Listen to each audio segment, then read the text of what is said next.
Pois é, pessoal, um professor holandês está dizendo que a internet já acabou, ela já está a caminho do fim dela, que ela vai deixar de existir.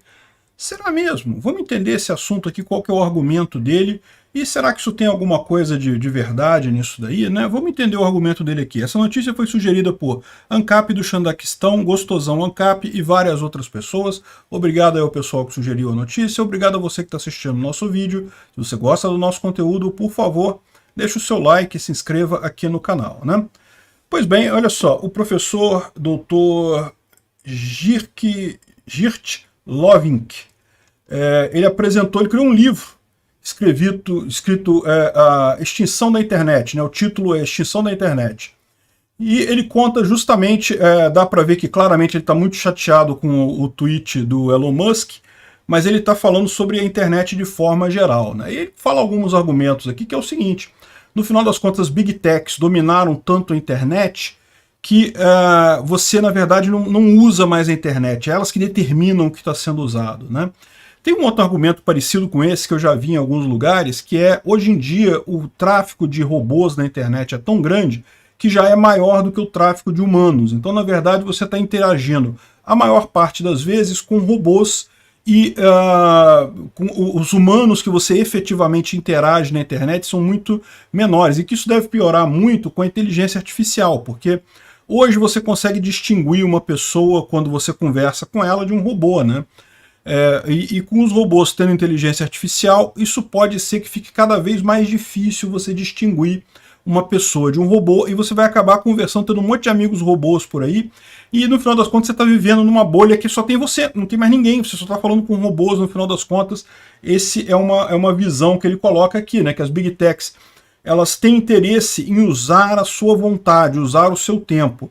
Então elas estão sempre buscando coisas que vão fazer o maior interesse seu. E nem sempre é o contato com outras pessoas. Você pode se sentir mais intertido, né, mais cativado por um contato com um robô, por exemplo. Então, beleza, ela cria o robô e coisa e tal.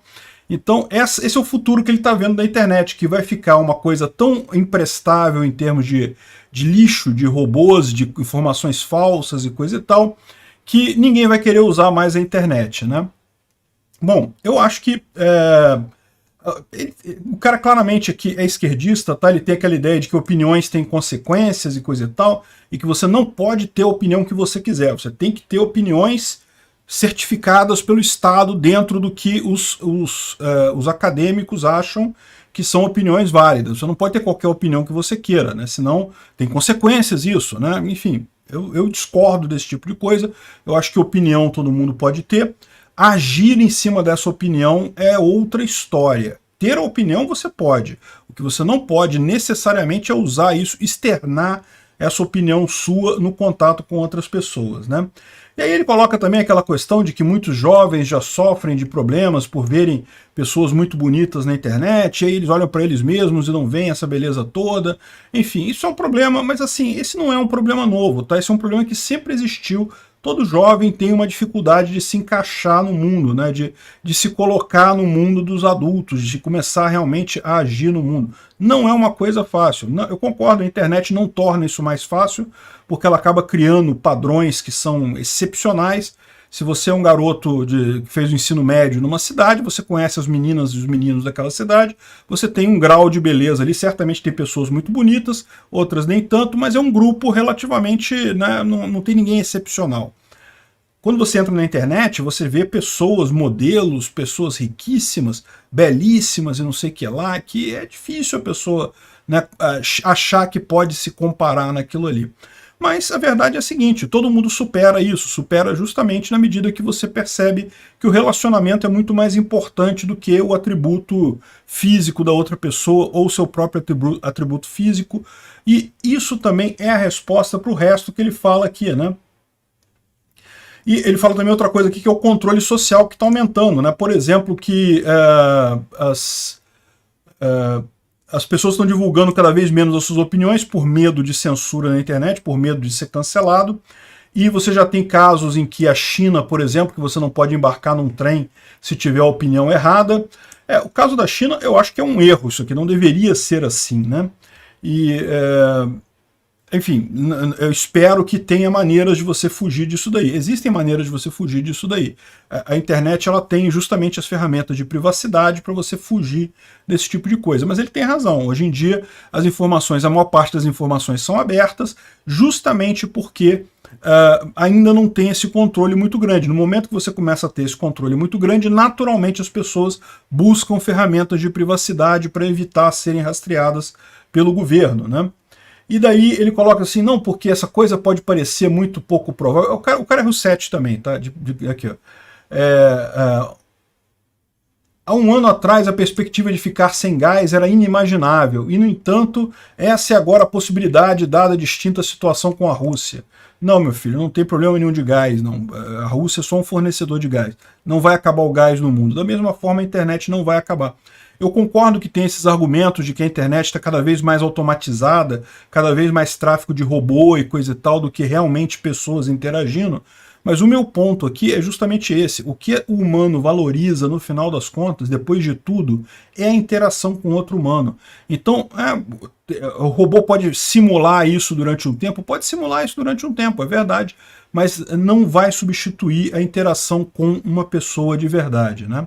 E no final das contas a gente sempre vai ter coisas além da internet, né? Vai ter um mundo físico, vai ter os encontros reais, essas coisas continuam existindo, não vão deixar de existir.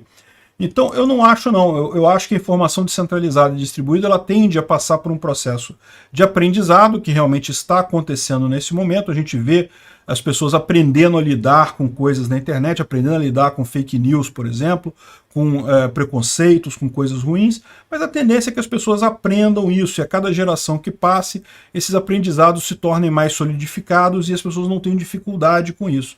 Porque o fato é, você comunicar com um monte de gente, ter informação de um monte de pessoas é muito melhor do que ter poucas fontes de informação, né?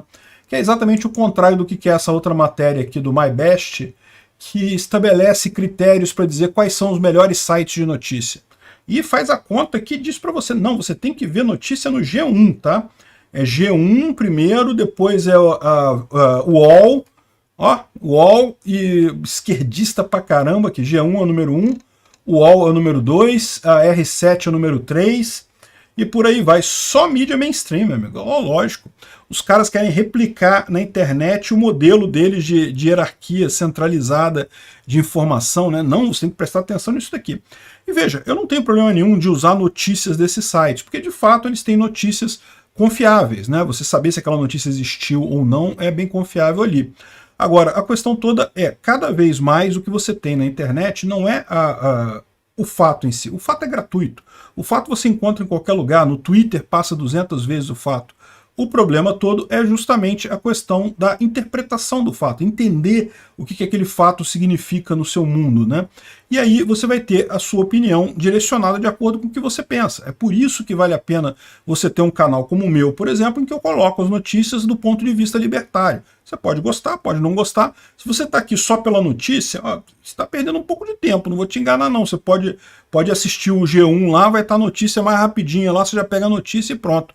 Agora, a questão toda é essa. O que eu faço aqui é editoração e opinião. Além de editorar, de já botar as notícias que eu acho que vocês vão gostar de escutar, que eu acho que a minha plateia libertária vai gostar de escutar, eu também dou a opinião libertária sobre aquela notícia, como é o caso aqui da extinção da internet do professor Lovink, né? Enfim, eu acho que isso aqui é besteira, eu acho que a internet está evoluindo, ela vai ser como ela é hoje, para sempre? Não, é lógico, ela vai mudar constantemente, vai ter novas funcionalidades, novas coisas, tem um monte de novidade vindo por aí. O Nostr é uma tecnologia realmente muito impressionante, vamos ver como é que vai ser esse tipo de coisa, mas o fato é que não acho que vai acabar, o pessoal vai desistir da internet, porque não tem muito robô, nem vou entrar lá. Não, e no final das contas você tem também muita conta desse tipo de robô, que na verdade é conta automatizada, que ajuda, né? Dá para você fazer coisas com contas automatizadas. Enfim, é isso daí. Não, vai acabar não, fiquem tranquilos. Obrigado por assistir o vídeo até o final. Além de curtir, compartilhar e se inscrever no canal, considere se tornar patrocinador com valores a partir de R$ 1,99. Clique no botão Seja Membro abaixo para saber as condições e vantagens de patrocinar o canal. Mais informações sobre o nosso projeto, visite nossos sites indicados na tela.